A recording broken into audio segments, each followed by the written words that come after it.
অর্জন। সুতরাং দুইটাকে একটার থেকে একটা কোনোভাবে কম নয়, আমরা দুটোটাকে ধারণ করি। যারা 71কে অবিট করে 24কে ধারণ করে সেটা কিন্তু বাঙালি জাতি মেনে নেবে না। বাংলাদেশের 30 লক্ষ শহীদের রক্তের বিনিময়ে অর্জিত যে স্বাধীনতা, সেটা সশস্ত্র আন্দোলন ছিল একটা রাষ্ট্রের বিরুদ্ধে, আর এটা ছিল একটা সরকারের বিরুদ্ধে, একটা রেজিমের বিরুদ্ধে, একটা স্বৈরাচারের বিরুদ্ধে। আমরা যেভাবে 90তে গণ আন্দোলন করেছি, একইভাবে 24 আমরা জুলাইয়ের আন্দোলন করেছি। আমরা 17টি বছর, যেমন আমার 43টি মামলা, ইপিজেড থানা, বন্দর থানা, কোতোয়ালি থানা, চকবাজার থানা। তো এইভাবে বিএনপির এক এক নেতার বিরুদ্ধে 185টা মামলা পর্যন্ত ছিল। 17টি বছর আমরা মামলা হামলা খেয়ে, গুম হয়ে, বাড়িঘর ছাড়া হয়ে আমরা যে জুলাই অর্জন করেছি, সেখানে চট করে এসে এনসিপি নামক যে দলটা এখন গঠন হয়েছে, তাদের আচার আচরণ, হাস্য লজ্জত দেখলে দেখা যাচ্ছে যে অবিকল আওয়ামী লীগের শেখ হাসিনার কার্বন কপি। আওয়ামী লীগ যেভাবে 71 মুক্তিযুদ্ধকে কুক্ষিগত করে তাদের কবজায় নিয়ে যাওয়াতে চেয়েছিলেন, এরাও 24-এর সেই জনতার আন্দোলন, ছাত্র জনতার আন্দোলনকে কুক্ষিগত করে নিজেদের বলার চেষ্টা করতেছেন।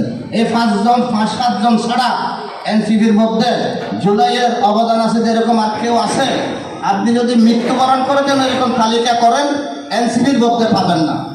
তো সুতরাং আমার বক্তব্য দীর্ঘায়িত করছি না। আমি সাংবাদিক ভাইদের এই নতুন কমিটিকে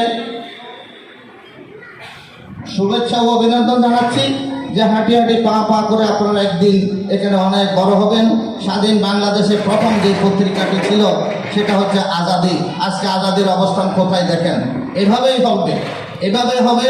আমি অনুরোধ করব, যেমন একজন মানুষ তার জীবনের শেষ পর্যায়ে গিয়ে একটা চাকরি করছে, কেউ প্রাইমারি স্কুলের মাস্টার হবে, কেউ ব্যবসা করবে, কেউ ইঞ্জিনিয়ার হবে। তো সুতরাং যিনি মাস্টার হবেন, স্কুলের মাস্টার হবেন, তিনি চিন্তা করেন যে এখানে কোনো টাকা পয়সা না, এখানে কি আছে, সম্মান আছে।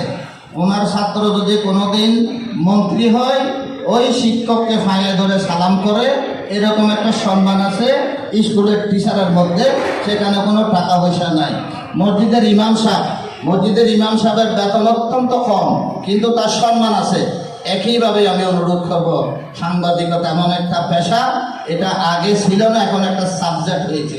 এই সাংবাদিকতার উপর এখন একটা সাবজেক্ট হয়েছে, এটার উপর পরীক্ষা হয়, এটার উপর লেখাপড়া করতে হয়।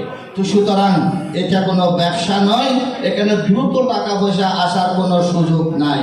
অপেক্ষা করতে হবে, ধৈর্য ধরতে হবে। হাঁটি হাঁটি পা পা করে আপনি যখন বড় সাংবাদিক হবেন, আপনার ডিমান্ড হবে, তখন সরকার আপনার দিকে নজর যাবে, আপনি প্লট পাবেন, সরকারের নানান রকম সুযোগ সুবিধা পাবেন। এখন কিন্তু কষ্ট করতে হবে। সুতরাং এই যে হলুদ সাংবাদিকতার একটা কথা আসতেছে না, থানায় আমাদের সাবুদ্দিন বলেছেন, থানার ওসি বলে সাংবাদিককেও পয়সা দিতে হয়। এটা তো কিন্তু মিথ্যা কথা নয়। ক্রাইম রিপোর্ট যারা করেন, যারা চোর ধরেন, চোর ধরতে গেলে পুলিশকে কি টাকা দেয় কিনা?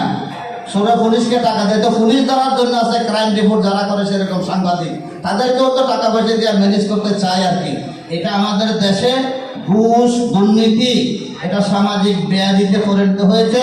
আপনি শ্বশুর বাড়ি যাবেন, বোনের বাড়িতে যাবেন, যেভাবে নাস্তা পানি নিয়ে যান, এখন ঘুষ, সেটা আমাদের এরকম একটা সামাজিক প্রথা হয়ে গিয়েছে। আপনি সেভ করবেন, 50 টাকা তাকে দিচ্ছেন, কিন্তু 10 টাকা যদি বকশিস না দেন, সে আপনাকে দ্রুত চেয়ার থেকে উঠাই দিবে। 10 টাকা যখন বকশিস দিবেন, তখন একটু গাটা মালিশ টালিশ করে দিবে। দুর্নীতি এরকম একটা পর্যায়ে গিয়ে পৌঁছেছে। এটা উৎপাদন করা একদিনের ব্যাপার নয়, মাত্রা কমায় আনতে হবে। আমাদের সরকার যথেষ্ট আন্তরিক। দুর্নীতি, দুঃশাসন থেকে এবং মাদক থেকে এই যুব সমাজকে মুক্ত করার জন্য আমাদের প্রধানমন্ত্রী ইতিমধ্যে ঢিগলা দিয়েছেন যে মাদক মুক্ত সমাজ চাই, দুর্নীতি মুক্ত সমাজ চাই। এইসব থেকে কোনো কনসিডার নাই। সবাইকে অ্যালার্ট করে দিয়েছেন, যত বড় নেতাই হোক না কেন উনি কিন্তু কঠোর হয়ে যাবেন। এই 180 দিনের কর্মসূচি মন্ত্রীদেরকে দিয়েছেন। 180 দিনের মধ্যে যদি কারো দুর্নাম হয়, তার মন্ত্রিত্ব চলে যাবে। এটা তারেক রহমান। আমার বক্তব্য দীর্ঘায়িত করছি না। আল্লাহ হাফেজ। বাংলাদেশ জিন্দাবাদ। বাংলাদেশ বন্দর ফতেঙ্গা সাংবাদিক সোসাইটি জিন্দাবাদ।